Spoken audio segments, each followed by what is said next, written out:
Okay, I'm If gonna you've put got enough, yeah, I find it works either way. I kind of use both. I jump back and forth. all right. So thank you so much. Okay. Well, I'm super happy to be here with you. You were the first supporter of my work, so it means a lot to me to be doing this reading with you.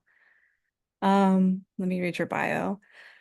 Steve Castro's 2019 debut collection, Blue Whale Phenomena, was published by Otis Books, Otis College of Art and Design, Los Angeles, California. He's a Costa Rican surrealist. Most recent poems appear in 32 Poems, Image, The Spectacle, and are forthcoming in Notre Dame Review, Bayou Magazine, Laurel Review, the Cincinnati Review's micro series, a chapbook co-written with Christopher Citro and Dustin Pearson. The Box We Put the World In to Keep a Corner from Shattering is forthcoming from Ariule Press in 2025. I'm stoked. I probably did not spell or pronounce that right, but No, but no, respect to thank you. you. No, like I'm honored. Before I get started, I'm gonna read. This is the first reading I've ever done where I'll focus strictly on Conejo y Gallo, which is my second forthcoming collection. I say forthcoming, and I said that I think when I read with Christopher that I hope it gets published someday. But but I just I had my first collection. I usually always read from my first collection, but yeah, Laura. How I came across her work was that I was the poetry editor at Folio for 3 years. I got my MFA from the American University in Washington, D.C. And just for the 3 years I was there, they made me the poetry editor, which was a great blessing. Just to be the sole poetry editor for 3 years. And I think my third year there, they decided to do a surrealist poetry contest. I'm assuming basically because I don't maybe inspired by me, who knows? But like they decided to do a surrealist poetry contest judged by Jericho Brown. And then I selected the 10 finalists that I sent to my managing editor, who sent it to Jericho. And Laura Villareal was one of the 10. And I rarely reach out to people, even when I went, but I just really liked the poem she submitted. And I just told her, I just sent her an email like, hey, this is really good. You're talented. And every once in a while, like I do that. I don't do it rare, but it feels good when someone did it to me. You know, like I remember like Bob Hickok, which Christopher Citro introduced me to. I'm a huge fan of his. Animal Soul, and like was a like I love that book. It's a classic, and like he hit me up and saying he was like, enjoyed my poems. So like it's good to like get that. So it's not that it happens a lot to me, but it does happen. Every once in a while I'll get an email from somebody saying they enjoy my poetry or they're a fan. But I'm kind of like underground, so I don't get that too often. But I did that with Laura because like I had your info because you submitted to a contest. You didn't win, but you're still a finalist, and there was a lot of people who entered that contest. So I'm gonna start with Conejo y Gallo, and then I might read some of my newer poems, but pretty much I'm sad because this is the last time that I won't read from. I'm not gonna read from Blue Whale Phenomenon. I'm gonna do 20 minutes. Laura's gonna do 20 minutes, and I'm gonna put a time because my mom's like, it's unprofessional. You're always asking people. Like I asked Christopher and like Jose, like how much time I got? She's like, just put a watch and just be professional. So I don't have to ask Laura how much time I got because I'm gonna put a watch. So I'm gonna start with my poem, and I decided to read. Like I was looking at the reading I did with Jose, and I decided to like the 5 poems from Conejo y Gallo I read there just to not include them because you were there. So to read something completely different than what you've heard. So I'm gonna start with La vida a veces es así. The first poem from Conejo y Gallo that I'm reading. La vida a veces es así. My rabbit was sawn in half by a magician older than the mahogany tree my grandfather hugged as a child during a civil war caused by a pejivaje shortage. The top half of my beloved rabbit now lives in Detroit, Michigan. My dear rabbit's lower half currently resides in Boonville, Indiana. As for El Mago, he gave up magical sauce and is now in Central America, where for a living he sews shut giant stuffed animals after filling them with all kinds of crazy contraband. All right. This one's called Mesopotamia. Mesopotamia. He was wearing the state of Texas around his neck. What part of Texas are you from? I asked. I'm from Hawaii, he answered. As the awkward silence ensued, he asked, You must love Bucharest. I was wearing the city of Bucharest on both wrists. I've never been to Romania, I confessed. I live in Indiana, I said, sticking out my tongue out and showing him an Indiana Hoosiers logo tattoo. He then flipped over his left eyelid and showed me an H. He then flipped over his right eyelid and showed me an I. Guess which Central American city I have in my coat pocket, I asked. In response, he took off his top hat and grinned. There it was on top of his head, Babylon, the ancient capital city of the great Babylonian Empire. All right. This one's called The Man Speared by a Marlin. The Man Speared by a Marlin. It was exactly the same, but different, like Bombay and Mumbai. The viewing was tragic, quite strange, and a bit comical, like a cyclops rocking an eye patch. The casket had two lids. The top half was closed. The bottom half was open. The deceased could only be seen from the waist down. The green alligator shoes were fire. If they'd been my size, I'd have taken them home, because who hasn't stolen from a dead body before? All right. This one's called Protector, because, you got to protect people. You got to protect your loved ones, Protector. I handed her the rope. That's an octopus, she said. Might as well be ink and paper, I replied. Then can you write me a novella? She suggested. About what? I asked. Why don't you write a love story between a machete and a cigar? She said enthusiastically.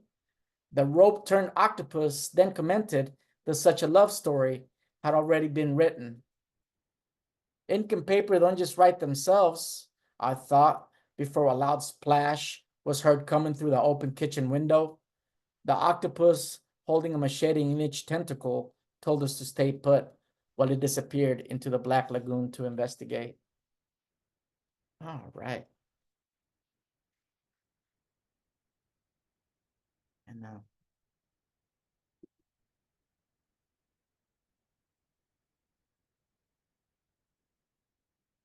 switch it up. I forgot. I'm learning. I'm with technology. I'm like Googling stuff. I'm like, oh, you should always spotlight the writer when you do a Zoom reading, and I totally forgot. So I remembered, and then I'll make sure I got to do it for Laura as well. It's always good to so. All right. So the next one I'm gonna read. This one's called Kind of Like Cutting Hair with Bloody Scissors.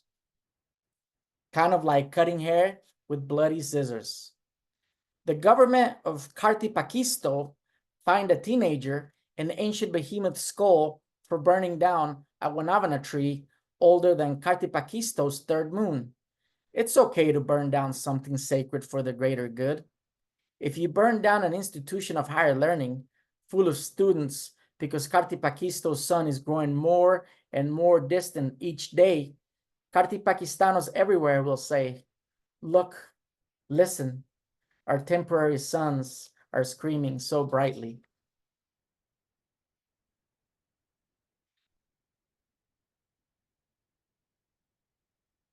This one's called Sword in Hand.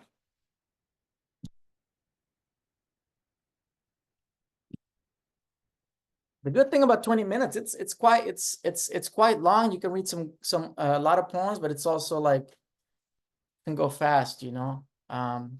This one is called Sword in Hand.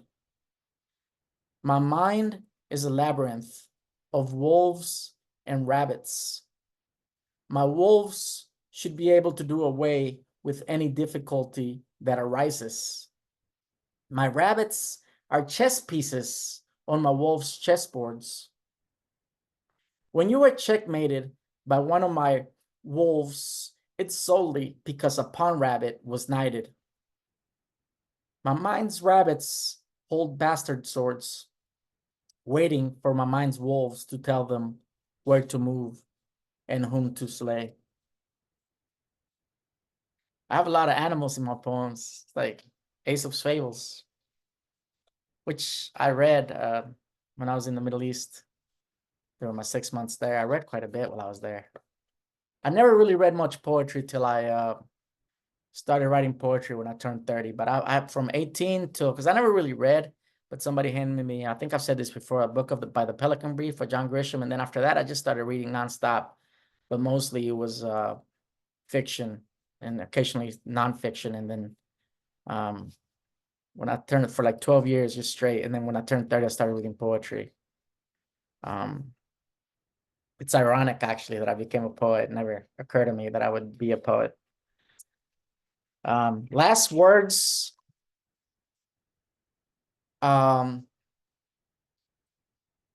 Last words at a WWF press conference. Federal wildlife officials are delaying a long-awaited decision to declare the ivory-billed woodpecker extinct. CNN, Rachel Ramirez, October 16, 2023. As you might have heard, I'm not extinct for now. I stopped smoking cigarettes for now. That grainy photograph was indeed me. And unlike my dear Nessie, who suffered from depression, dying of a broken heart in 1978 after decades of being called a hoax, I'm in really high spirits. Which reminds me, that TMC photo circulating of me doing heroin with a bald eagle acquaintance was a setup. My lawyers prefer I not speak on this pending legal matter. I won't be answering any questions at present. Gracias. All right. I did bring water. And let's see, is that?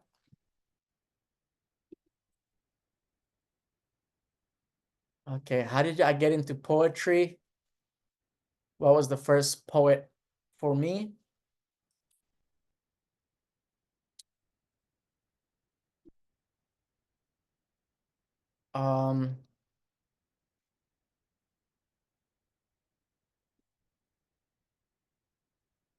Just by accident. I think eventually if you read enough fiction, there's always poetry will show up in your fiction.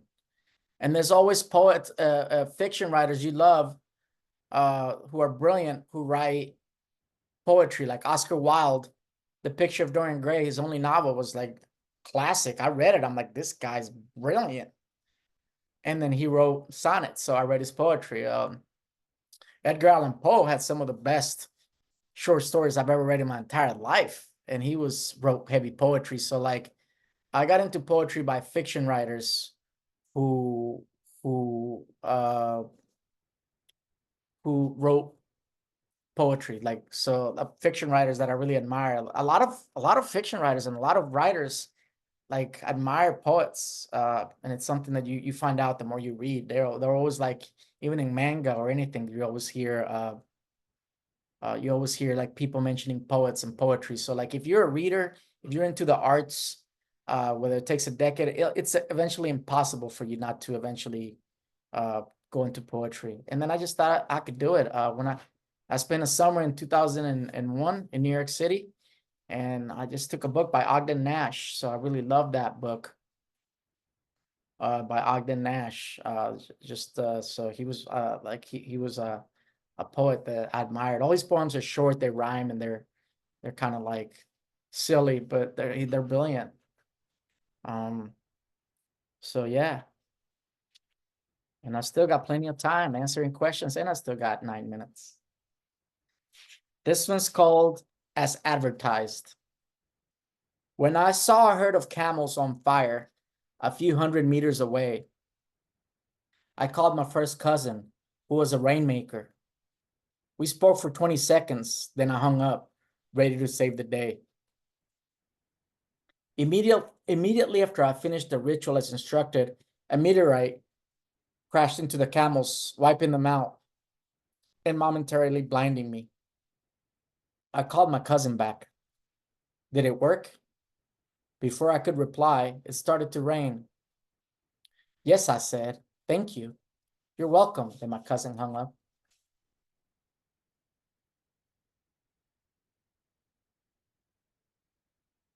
I think I'm also gonna I'm gonna read a couple of new poems, and then I'm gonna go back to Conejo y Gallo, in case I run out of time. Just these are like a lot of the stuff I read is unpublished. Some of it has been published, some of it's forthcoming. Let me do a couple of poems that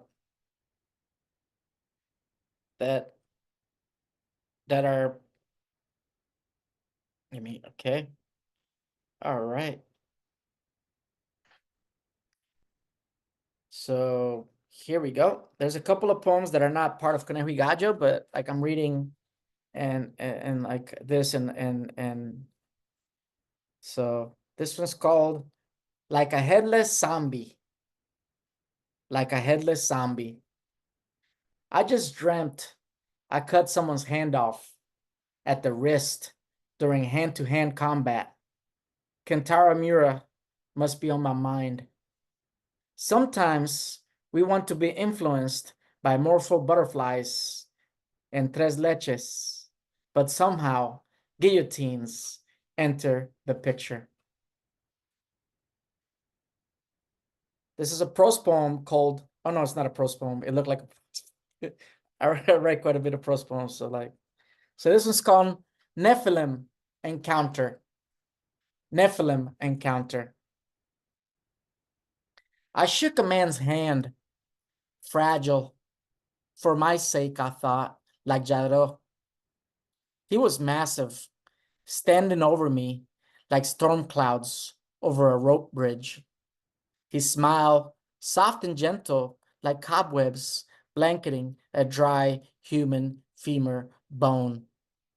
His eyes had a very dim light to them, like the fearless orphan with a fading flashlight and a machete, recently sharpened, walking down a desolate country road in the dead of darkness, looking forward to avenging his loving parents.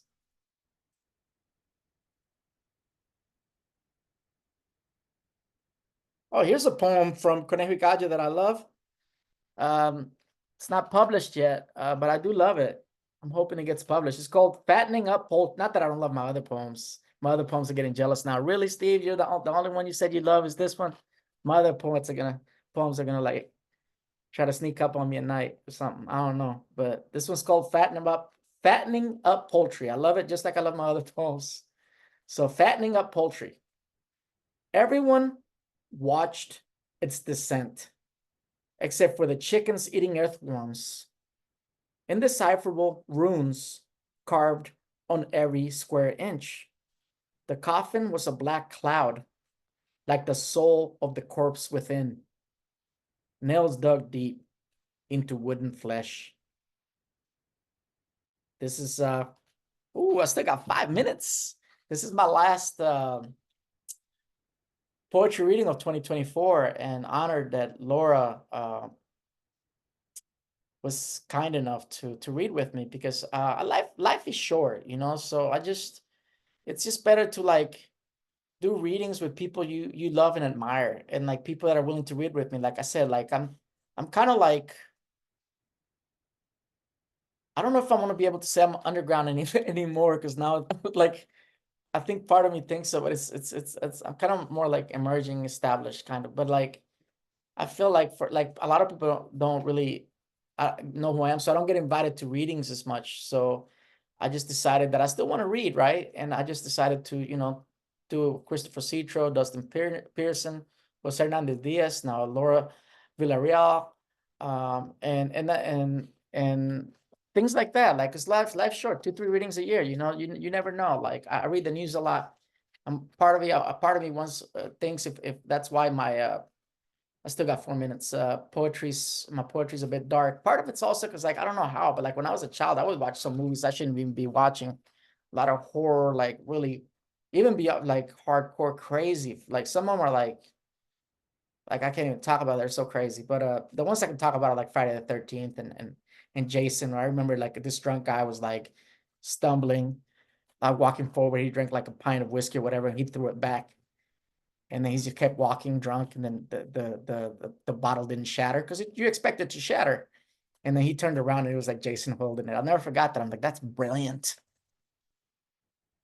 I'm gonna read a poem called I think you should be grateful to people, you know? I mean, we're all human, right? I got my flaws are countless, but you know, don't bite the hand that feeds you. This one's called Biting the Hand That Feeds You. My Achilles heel is my Achilles heel. Over the great hill, there was a white wolf whose Achilles heel was fearlessness. It lived on an ice mountain. It would swallow avalanches. It would swallow avalanches whole. The God of heaven and earth came down to earth to talk to the white wolf. The white wolf did not even fear God. The white wolf bit God's hand when God tried to feed it manna. So God did not allow anyone to feed the white wolf. The white wolf was not even allowed to feed itself. The white wolf didn't fear starvation, but sadly, it did painfully succumb to it. This is another poem I love. It's called Damn. Damn. A man climbing up a steep mountain wielding a claymore with a wild boar as a guard dog would not be considered strange during an apocalypse. During an apocalypse, you can drag a dead body to the middle of the street right outside your home, and people be like, damn, I understand completely, as they proceed to undress the corpse. During an apocalypse, you can shoot down endangered birds of prey with arrows made of elephant bones, and people be like, damn, Dumbo flying so fast. Yeah, I hope that gets published someday. It's funny because like somebody recently sent me an email saying, "Oh, I'm a huge fan of yours. I'm a huge fan. I would love you to publish in my journal." Um, and they sent me names of like Pulitzer Prize with some major writers that they've published, and I sent them this poem, and some other I never heard back from them. So I finally scared him, even though he said he was a huge fan of mine and would love to publish it. Like he was like, so if you're seeing this eventually in the future, I understand. Some of my poems are just too crazy, but I'm still honored that you say you're a huge fan. It's been like 2 months, so he's probably not gonna hit me up. But speaking of, I'm gonna read one more. So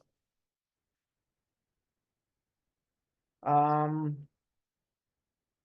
debating, Laura, this left, middle, or right? Which pick one and I'll read one. Left is this one, and then right is this one, and then the middle. Which one should I read? Left. I'm left-handed, so Okay, well, so it is what it is. Then after that, okay. So this is a poem that was published in 32 poems. Shout out to 32 poems for publishing this. This is my poem Defenestration, which I read with Jose Hernandez Diaz. So like it's fitting, I guess, that I read the other 32 poem they published, past and present. And then I'll end it with this, and then I'll have it to Laura and look at this book, look at this book. I'm hoping to get it signed someday with me. You need to sign this. you gonna be at AWP this year? No, I don't go to those because I've been to 3 and I can't afford it. Because I can only afford one big trip a year. And I think last year I went to visit family in Costa Rica. Both my grandmas were in their 90s. They ended up passing away, so thank God I ended up visiting them. Before that, I went to Stockholm, Sweden, and Copenhagen, Denmark. So because I've been to 3 already, I actually got invited by a poet I admire to read with him, a surrealist poet I won't name, but he invited me, and I'm like, you're inviting me to like, he's a brilliant poet, and I had to say no because I'm like, because I've been to 3 already, and I'm like, I can only afford it 1 big trip a year. So next year I'm thinking of Boston, Massachusetts, Athens, Greece, or Tokyo, Japan. 3 cities I've never been to. So I'm hopeful that next year you'll like, I'll send you guys a postcard. You Yeah, send me a do postcard. please do that. I'll either send you a postcard from either Boston, Massachusetts, which I've never been, or Athens, Greece, or Tokyo, Japan. I like visiting cities I've never been, and those are 3 cities that I've always dreamed of going someday. It may never happen. You never know what could happen, right? Like, so let me read past and present, and then I'll hand it over to Laura. Thank you for choosing this, Laura. So we'll see. I praise the raven bursting out of the ribcage of the mountain goat. I praise death dying 1,000 times inside of its childhood home. I praise living inside of a room with objects that will outlive me.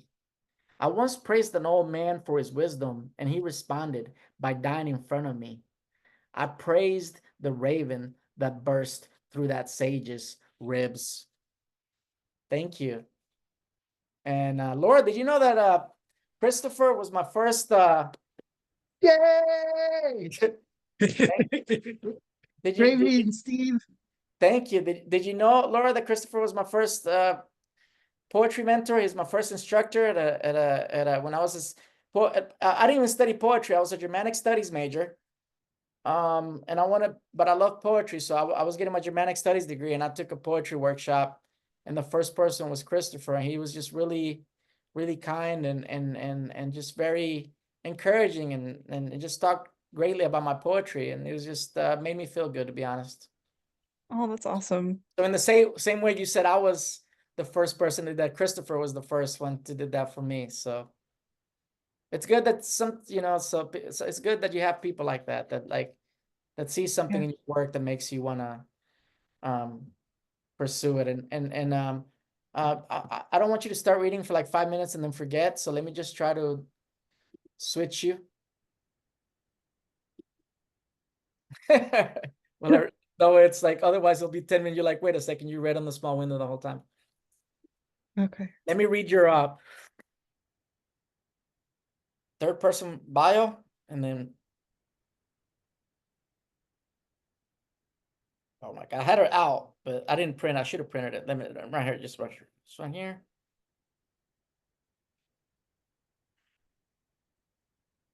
Thank God. Okay, I think I found it. All right. Laura Villareal, Laura Villareal is a poet and book critic. Her debut poetry collection,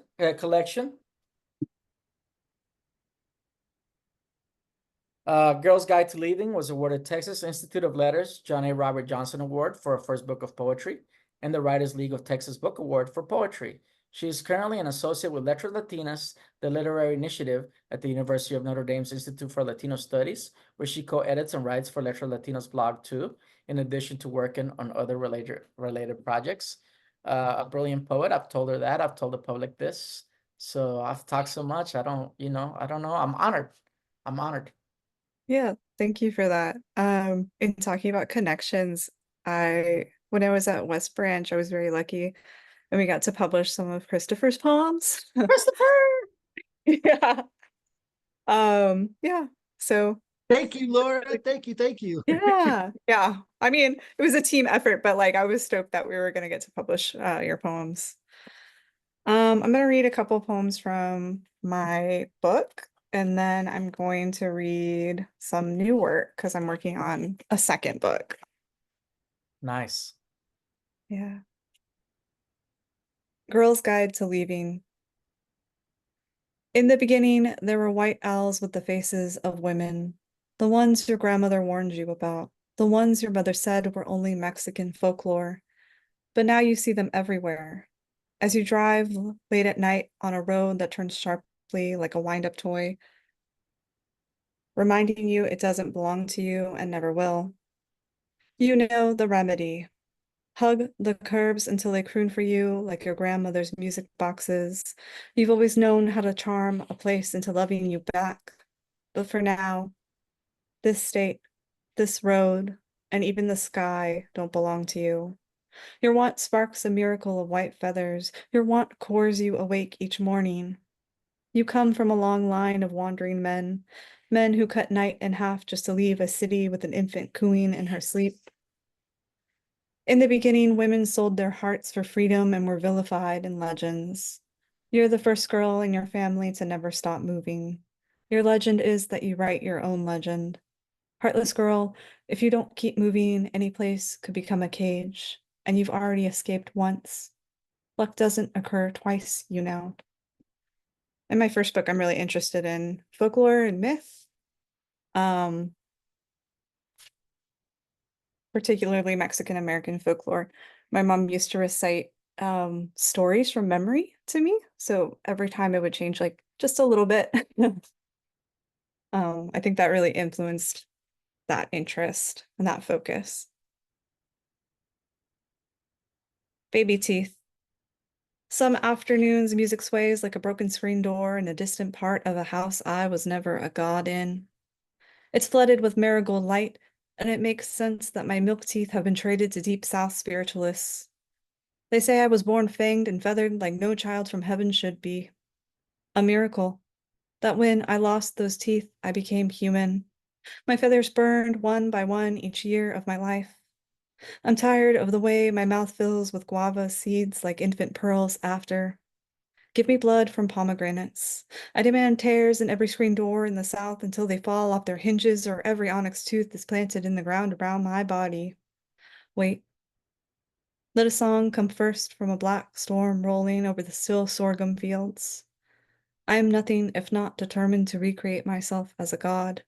So let the birds steal my teeth from the ground and hide them in their babies' open beaks. Listen for the heavy stillness before the rain, and know I am waiting to become whole again.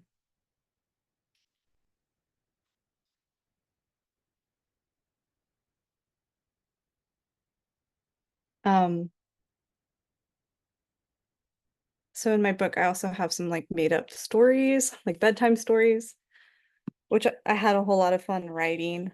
Um, Steve mentioned that a lot of fiction writers will include poetry in their work.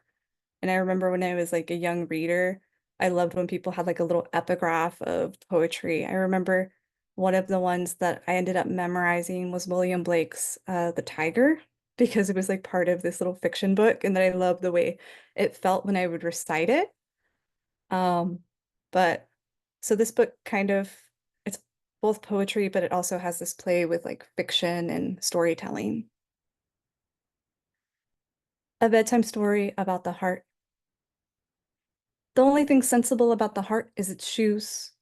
When the heart is sent away from home, it only takes a small brown suitcase filled with air. The reason is unclear, but like I said, the only thing sensible about the heart is its little white sneakers. Every heart starts out like this, with pristine shoes that stay that way until it's sent out into the world. The heart is accustomed to being carried. Every heart is sent away from the body eventually, to live with a new person for a while, just to check things out.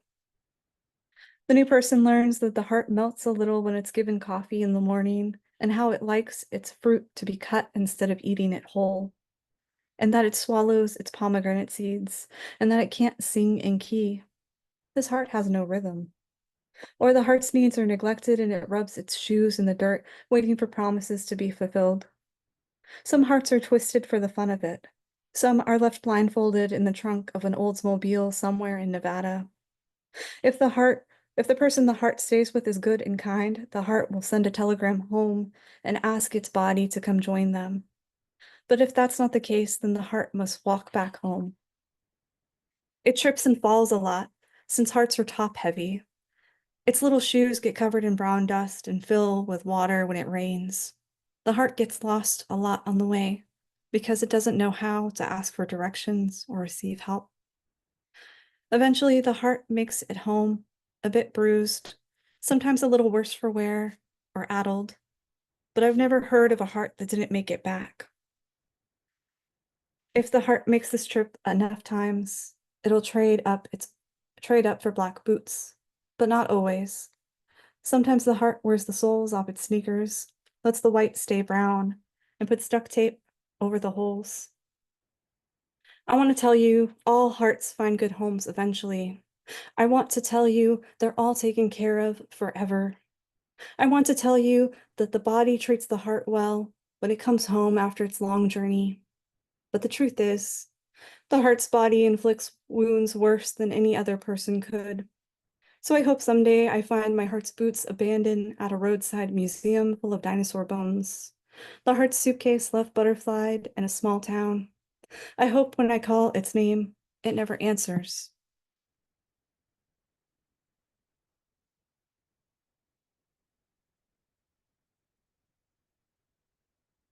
And then I have a second bedtime story. 20 minutes is a lot of time, so I get to read kind of like the longer poems in my book, which is fun. 8 chickens and a paper mache human, a bedtime story.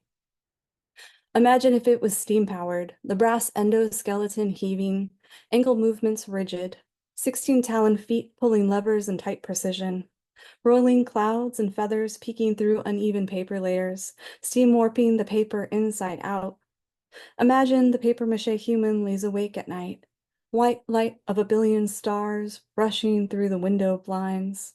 Each chicken nested in a secret bunker below the floorboards, softly cawing in their feathered sleep.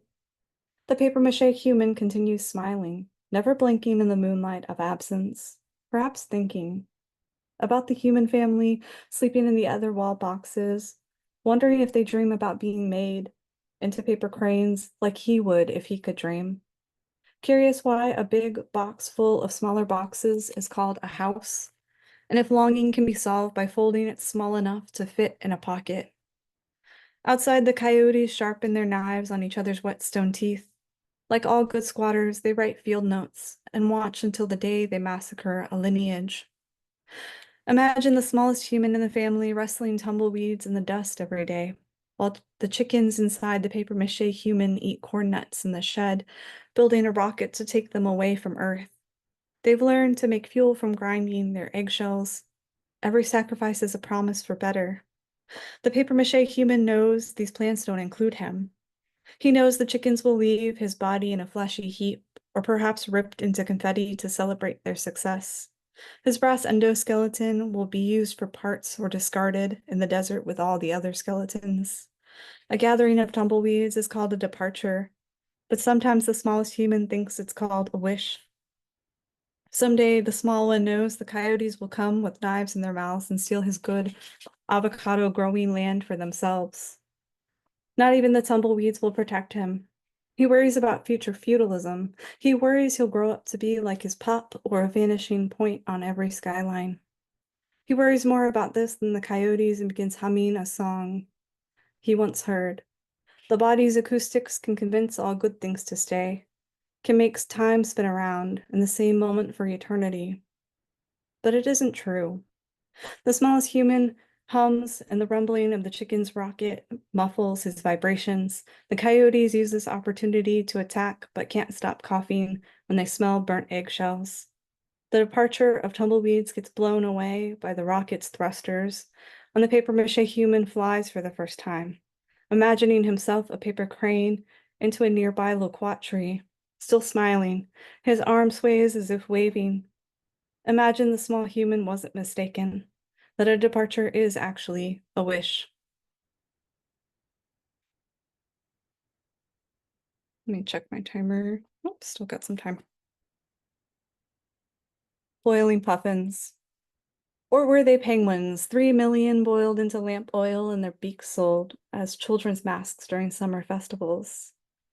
Listen, I don't know if that last part is true. My mind adds extra details to every story. Like when my dad buys kitchen knives at garage sales, it feels ominous. He says, no one can ever have enough good knives. I'm sure people use kitchen knives all the time. Serrated blades are a hot seller, am I right? But the year we got a dog, my dad's coworker stabbed his wife until she played dead, and the cops never found that knife. So I worry about the history of everyday objects. I shop at Target since vintage and antique are ways of saying pre-haunted. I get the heebie-jeebies easy. I have goosebumps thinking about the smell of antique promise rings. Listen, I shouldn't be hypocritical. I've told all my lovers that my body is full of ghosts. But who hasn't, right? I've told them to please not touch the scar on my thigh. It's from a hunting knife. I've told them antique shop rules apply. You break, you buy. When I'm driving, I wonder about cars and dogs left on the roadside, especially those near rivers and lakes. Would I ever leave mine abandoned like that? I read once that over 500,000 people disappear every year in the US, and there's not enough milk cartons for all their faces because of millennials who've ruined the milk and cereal industry. I've heard the mind forgets trauma if it loves its owner enough. But listen, that one probably isn't true. I read it on a message board in 2006. When I can't sleep, I read WikiHows about erasing myself from the internet. It's easier than you would think to leave and never be found. It's easier to start new as someone else sometimes. If someday my car is found abandoned by the river, my cell phone vibrating in the knife drawer, would you listen for me late at night, putting my key in the door? Would you believe me if I told you I left something important at home, came back, put my head on your chest, and just listened? Okay, I'm gonna swap over to my new my new project, which is I guess it's still sort of interested in folklore, but more so ecological folklore and the environment and climate change. I was very fortunate, and after I did the Stadler Fellowship, which allowed me to be an editor at West Branch, I lived on a kind of like a ranch in the middle of nowhere in Austin. There's like 250 acres, and I would just like wander around and I would see all different kinds of animals, but it was down the street from a rescue zoo.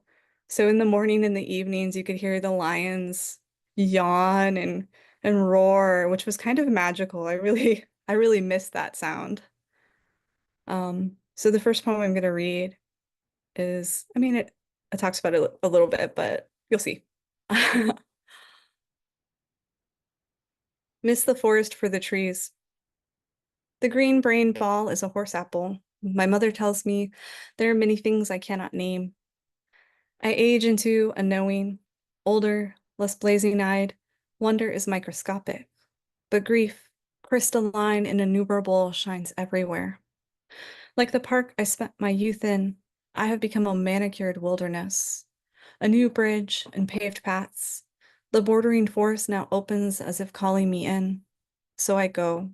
Stories warn us to be wary of the forest's invitation, but once I heard a lion's yawn through low cedar trees, and I answered that call too.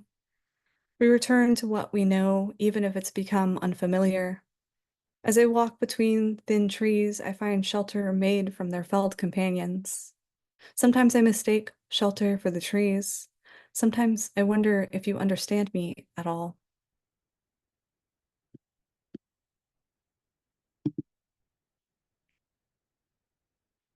Talking about the weather.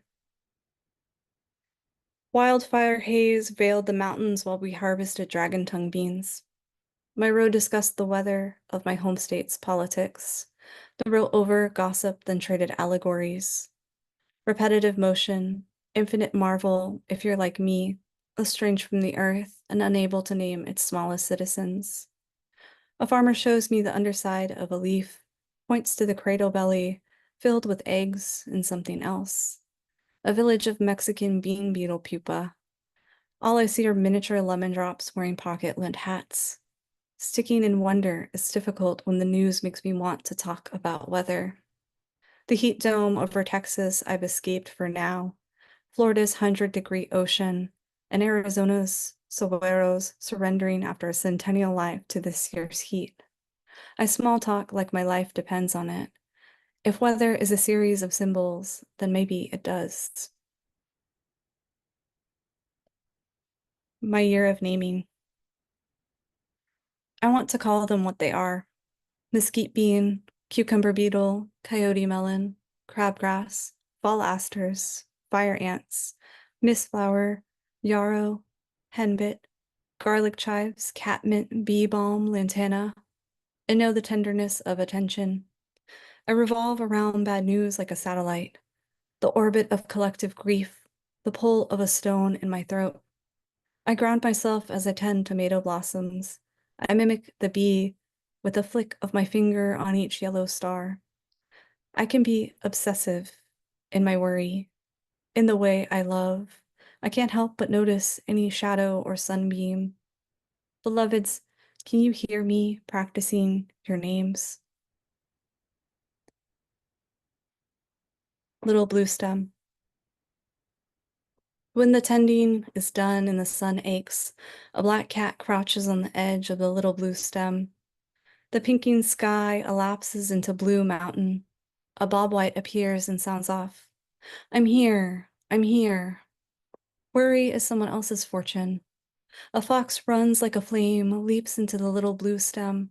Tufts of cotton grass punctuate the wind. The oak whines, announcing a storm's arrival. Chairs on the tenant house porch rock. Bicycle wheels in the distance. The nuclear fallout shelter, the wooded embrace as the forest opens full of wineberries and ticks, blackberries and whatever song the birds have memorized. In Arctic Norway, a vault full of seeds safeguards our future food systems.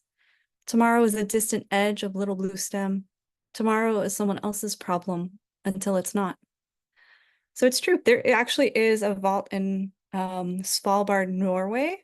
It's the Svalbard Global Seed Vault, and it's fascinating. And I really got into seeds via that kind of like mythic quality of knowing about that vault. So now I volunteer at a seed bank in Texas. So I clean seeds and then we package them and they go into the seed bank. So then we will have enough genetic diversity to weather any kinds of events, climate crisis events, drought, floods, things like that. But the Svalbard Global Sea Vault is also called the Doomsday Vault. So it's really kind of fascinating. I hadn't thought about seeds that much until I started reading about it. Let's see.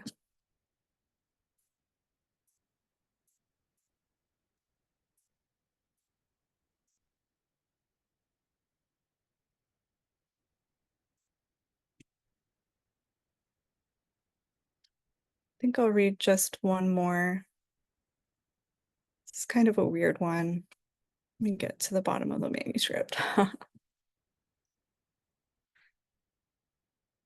When I was a housefly, like you, I entered through the door, and like you, I buzzed toward any promise of light. Often, I couldn't tell the difference between an offering of a window or a door. All day, I struggled against the pain of glass in hopes I'd be welcomed back to the outdoor world. When my existence was too much, I dodged fly swatter and newspaper. Y'all put a little curse on my name when my wings lifted me out of danger. All I wanted was a lifespan like a breeze, to never see the future's horizon. Thanks for having me here. It's been a lot of fun. Wow, wow, congratulations. That's amazing. I'm so honored. Like this is beautiful, beautiful poetry. And I'm actually really excited to just be able to download this and just put it up on YouTube. I don't know if I should hit stop recording or if it'll just automatically do it once I end the meeting. So I think I'm just gonna let it go till I end the meeting. And then I'm hopeful it'll just stop recording. But yeah, thank you everyone. Like Yeah, Laura, thanks for being here. Christopher, Sarah, Great. Sarah, and Sarah, Christopher, and I read together Oh, in their home. that's fun. Yeah, it was a good reading. It was some There's of a the lot like this, actually. Yeah. it's one of Thank the you, you guys. It's awesome. It was awesome to hear you read again, Steve. And I've been so much looking forward to hearing you read, Laura. That was amazing. Absolutely amazing. Well, Oh, Well, thank you so much. That means a lot.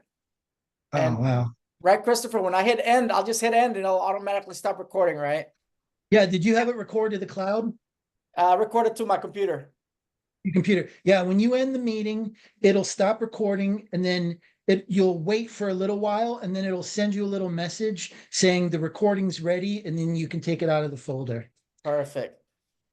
Christopher, like I'm excited about all these, like just our forthcoming book with Dustin. Thank you both for agreeing to do that, and thank you, Laura. This is an honor for me. It's an honor. You're a brilliant poet. I think you're part of the future, the young. Like I say the young because Christopher and I are a little bit older. I'm 47. You know, like we're a little bit older. You know, not that we're not part of the future, but we're just the older. I know what you're talking about. I'm 26. Oh, okay. Did I say I was 47? I'm 27. That's what I meant to say. No, but Cool. I'm excited for your second book, Laura. Those Oh, were just thanks. amazing. Yeah. Absolutely amazing. I'm And excited your about y'all's series, co-collaborative book. It yeah, sounds really cool. interesting. no, like you know, Christopher, Dustin, they both have brilliant, unique minds, and I'm just blessed that I know some, like, just being blessed to be friends with some really brilliant, genius people, you know, and I'm just honored and humbling. It's humbling, but I'm also grateful, and I don't take it for granted. Just like you, like reading with you, your reading was brilliant tonight. Thanks. Awesome. Yeah. Thank you both. This was lovely. This is Bye. terrific. Yeah. Bye bye. Bye.